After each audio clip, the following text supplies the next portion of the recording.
அடுத்து புதுசாக இன்னொரு ஊழல் வந்திருக்கு. மின்சார பிரிவு துறையில் 50,000 கோடி ஊழலுங்கிறார் அந்த அமைச்சர்.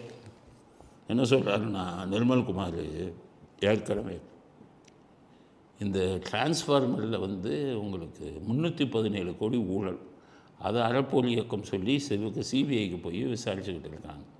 இதுக்கிடையில் கண்டக்டர் அப்படிங்கிற ஒரு உபகரணம் அது வாங்கினதில் ஆயிரக்கணக்கான கோடி ஊழல், அதையும் சொல்லிட்டாரு நிர்மல்குமார். இப்போ இன்றைக்கி புதுசாக என்ன சொல்கிறாரு, 50,000 கோடி ஊழல் பண்ணியிருக்கான். எதுலன்னா மின்சார கொள்முதல். அதாவது நல்லா புரிஞ்சுக்கோங்க, நம்ம தமிழ்நாட்டில் மின்சாரம் நம்மளே உற்பத்தி பண்ணுறோம். அதுக்கு அனல் மின் நிலையம் நிறைய, மின்சார உற்பத்தி நிலையம்னு நிறைய இருக்குது. இதிலெல்லாம் நம்ம மின்சாரத்தை உற்பத்தி பண்ணுறோம். இந்த திமுக ஆட்சிக்கு வராத வரை மின்சாரம் மிகை மாநிலமாக இருக்கும். இவன் வந்த உடனே ஊழலுக்கு என்ன பண்ணுவான், ஏற்கனவே சொல்லியிருக்கேன், இதை பூரா ரிப்பேர் ஆக்கணும். எல்லாருக்கும் புரியாது. இவன் வந்து அந்த மின் உற்பத்தி நிலையங்கள் பூரா அவன் ரிப்பேர் ஆகும். இந்த ஃபியூஸ் கட்டு பிடுங்கினான்ல அவன் கட்சிக்காரன் டிரான்ஸ்ஃபார்மரில், அதே மாதிரி எல்லாத்தையும் ரிப்பேர் பண்ணிடுவான். அப்போ மின்சார உற்பத்தி குறைஞ்சிடும். உடனே என்ன பண்ணுவான், பக்கத்து மாநிலத்திலேருந்து மின்சாரத்தை விலைக்கு வாங்குவான். அந்த விலைக்கு வாங்கும்போது அதில் ஒரு பெரிய ஒரு யூனிட்டுக்கு இவ்வளோ பர்சன்டேஜ் 30-40 இங்கே தான், அதுதானே, அதை வாங்க ஆரம்பிப்பான். ஆக இந்த உற்பத்தி நிலையங்களை பூரா ரிப்பேர் ஆக்கிட்டு வெளி மாநிலத்திலேருந்து வாங்குவான் பாருங்கள், அதுதான் மின்சார கொள்முதல். அதில் தான் இவங்களோட ஊழல் பெருசாக இருக்கும். இப்போ நிர்மல்குமார்னு சொல்கிறார், 50,000 கோடி ஊழல் பண்ணியிருக்கான் மின்சார கொள்முதல் வெளியிலேருந்து வாங்குறதுக்கு. ஆக நாட்டை குட்டிச்சவர் ஆக்கி தான் சம்பாதிக்கணும். மக்கள் பணம் எங்கே போனாலும் எவ்வளோ போனாலும் பரவாயில்லன்னு சொல்லி அதில் 50,000 கோடி ஊழல் பண்ணியிருக்கான்.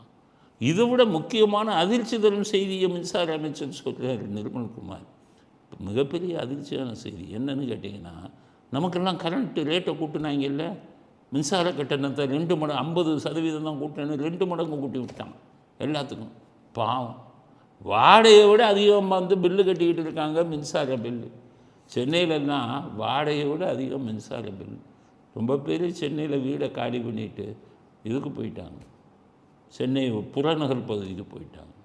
ஏன்னு கேட்டிங்கன்னா வாடகை கம்மியாக இருக்கும், மின்சார பில்லு தான் போகுதுன்னு. ஆக இது எதுக்கும் மின்சார இதை ஏன் கூட்டினான்னு நம்ம நினச்சோம்னா, ஏதோ மின்சாரத்துறையில் ரொம்ப நஷ்டமாகி போச்சு. ஆனால் நிர்மல்குமார் சொல்கிறாரு, இந்த மின்சார பில்லை கூட்டினாங்கல்ல கட்டணத்தை, அதில் எதுவுமே மின்சாரத்துறைக்கு வரலைங்கிறார். அப்போ இது யாருக்கு போச்சுன்னா அதுதான் எங்களுக்கே தெரியலங்கிறார், எங்களுக்கே தெரியலங்கிறார். அப்போ நம்மெல்லாம் 2 மடங்கு 3 மடங்கு அதிகம் பில்லு கட்டினோமே பூரா இவங்களுக்கு தான் போயிருக்கு அப்படிங்கிறார், நஷ்டத்தில். அப்போ இவங்க இப்போ பணம் சம்பாதிக்கணுங்கிறதுக்காக நம்ம பில்லை பூரா கூட்டியிருக்கான். எவ்வளோ கேவலமான விஷயம் பாருங்கள். அதனால இதைத்தான் ரொம்ப தீவிரமாக விசாரிக்கணும். இதில் சபரீசனுக்கு தான் பெரிய பங்கு இருக்குதுன்னு சொல்லி அங்கே இருக்கிற அதிகாரிகள் சொல்கிறாங்க.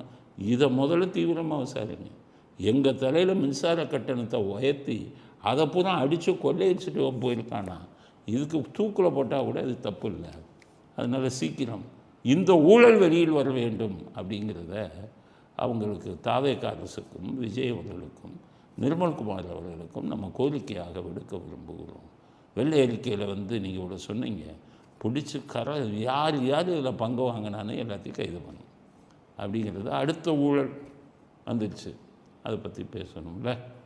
இன்றைக்கி இவர் அறிவிச்சிட்டார், வைகோ அது திமுக கூட்டணியை விட்டு விலகி விட்டோம்ட்டு. அன்றைக்கி இந்த செல்வ பெருந்தகை வீட்டில் ஏதோ ஒரு கல்யாணம் ஒரு பொண்ணுக்கு, அதுக்கு போயிருந்தாங்க. அதுக்கு போகும்போது வைகோ உட்காந்துருந்தார். வைகோவுக்கு பக்கத்தில் ஸ்டாலின் உட்காந்தார். வைகோ பக்கமே திரும்பலை, ஒரே கோவம், நம்மளை காலை வாங்கிட்டாங்க அப்படின்னு. அதனால் இன்றைக்கி வைகோ என்ன சொல்லிட்டாரு, நான் விலகிட்டேன்ப்பான்ட்டு. விலகிட்டோன்ட்டா 2 எம்எல்ஏ அதை விலைக்கு வாங்கிட்டான் திமுகங்கிறான். அவன் தான் கொள்ளையடிச்சு வச்சுருக்காங்க, அதையும் சொல்லிட்டார். விஜய் சொன்னாராம், உங்கள் 2 எம்எல்ஏக்களை ராஜினாமா பண்ண சொல்லுங்கள், அவங்கள நான் ஜெயிக்க வைக்கிறேன்னாராம். 2 எம்எல்ஏக்களும் அவர்கள் ராஜினாமா செய்தால் இடைத்தேர்தல் வரும். அப்படி ஒரு இடைத்தேர்தல் வந்தால் நானே உங்களுக்கு ஆதரவாக பிரச்சாரம் செய்வேன்னு அவர் சொன்னார். அவர் நீங்கள் சொல்லலாம் ரைட்டு, ஆனால் 2 எம்எல்ஏவும் விலைக்கு வாங்கிட்டாங்களே இவங்க திமுகக்காரங்க, நாங்கள் என்ன பண்ணுறது அப்படின்னு சொல்லியிருக்காங்க. அதனால் அங்கே இடைத்தேர்தல் வராது.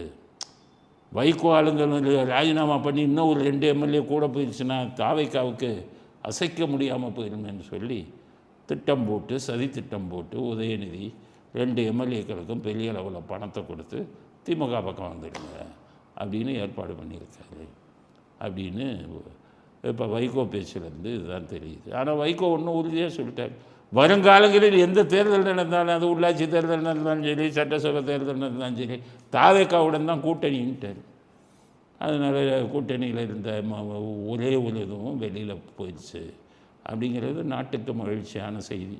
ஆனால் ஸ்டாலினுக்கும் உதயநிதிக்கும் வருத்தமான செய்தி அப்படிங்கிறது அடுத்த கட்ட கருத்து. தமிழ்நாடு காங்கிரஸ் தலைவராக மாணிக் தாக்கூர் நியமிக்கப்பட்டிருக்கிறார். இப்போ தான் காங்கிரஸே திருந்தினாங்க.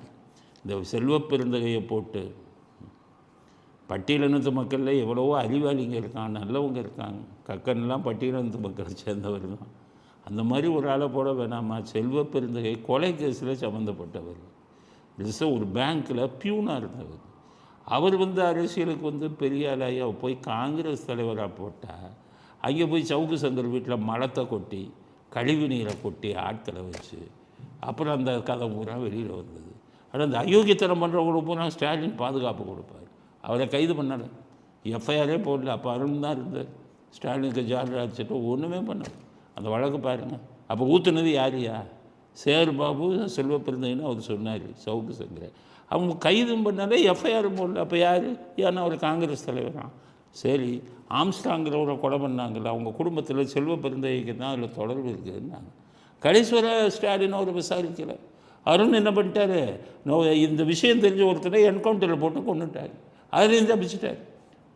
காங்கிரஸ் தலைவராக இருந்துக்கிட்டு இந்த மாதிரி வேலையெல்லாம் பண்ணிக்கிட்டு இருந்தார். இப்போ மாணிக் தாக்கூரை நியமிச்சிருக்காங்க. ஒரு மகிழ்ச்சியான செய்தி என்ன, மாணிக் தாக்கூர் காங்கிரஸுக்கு திமுகவுக்கு எதிரானவர். அதனால் இனி ஜென்மத்துக்கு இன்னொரு 4-5 வருஷம் அவர் இருப்பார். திமுக காங்கிரஸ் கூட்டணிங்கிறது தவிடுபடியாகிவிட்டது.